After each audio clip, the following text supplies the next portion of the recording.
Bonjour à tous et bienvenue sur Afrique Sport pour la matinale de ce mardi 14 mars 2023 au sommaire. Gabi n'est plus un joueur du Barça, un international sénégalais cité dans un scandale. Et puis qu'en 2025, la CAF a prévu une tournée dans les pays candidats à partir du 20 mars. Voilà les grandes lignes de cette édition. Tout de suite, le développement.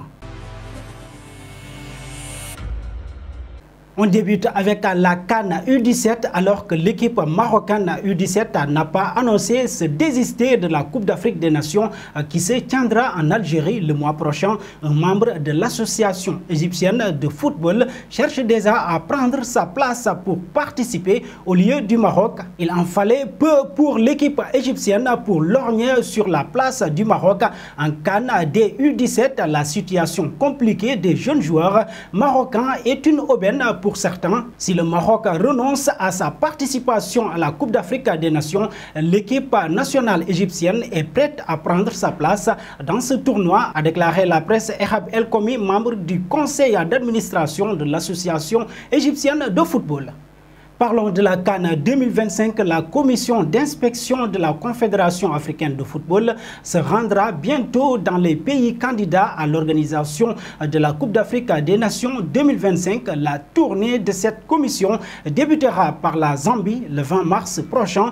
De la Zambie, la délégation s'envolera pour le Maroc aux alentours du 24 et 26 février. La tournée devrait prendre fin le 2 avril. Le Maroc, l'Algérie, la Zambie et le binôme Nigeria Bénin sont candidats à l'organisation de la CAN 2025. Selon vous, quelle nation mérite l'organisation de la CAN 2025? Vos réponses seront attendues en commentaire.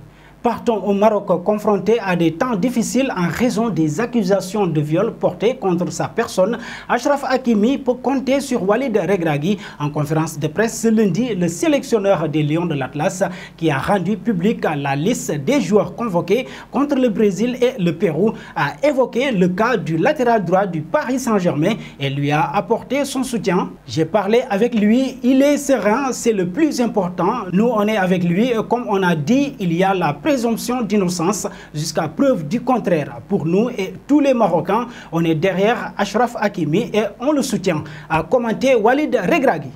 Un saut en Espagne, l'FC Barcelone est dans la tourmente alors que l'affaire Negreira continue de faire couler beaucoup d'encre en Espagne, mais pas que, et c'est au tour désormais de deux anciens entraîneurs du Barça d'être ciblés dans cette histoire. L'ancien sélectionneur espagnol Luis Enrique et l'actuel entraîneur de l'Atlético Bilbao, Ernesto Valverde, tous deux chargés de l'équipe première barcelonaise à des moments différents, devront témoigner dans le cadre de cette affaire.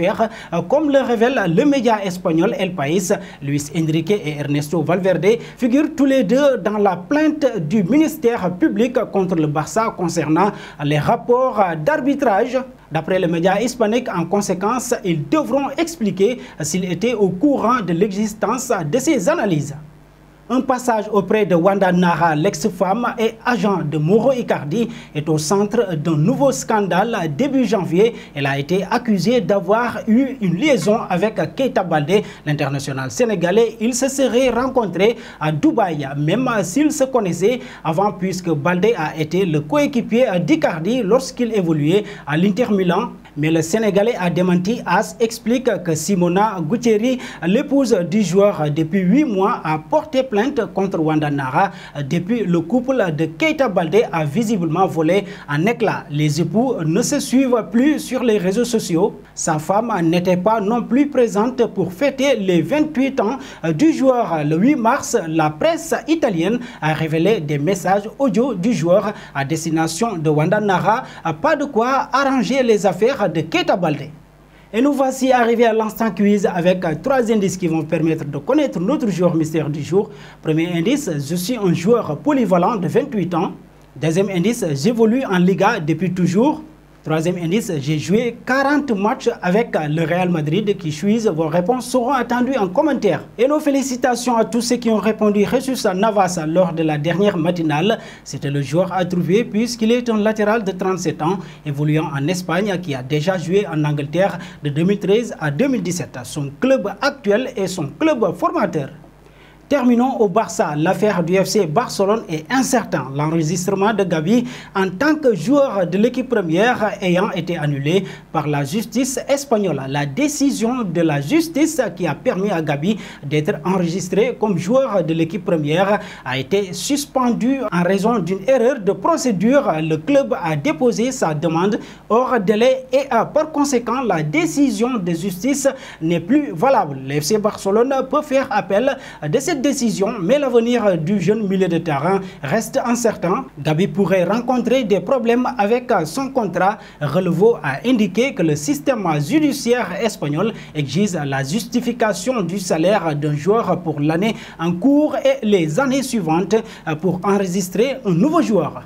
Et nous arrivons au terme de cette matinale que nous bouclons avec la question du jour. Si Gavi venait à ne plus être un joueur du FC Barcelone, quel club serait parfait pour le joueur espagnol? Vos réponses seront attendues en commentaire. Mais en attendant, n'hésitez pas à vous abonner sur Afrique Sport pour ne rien manquer des informations autour du football.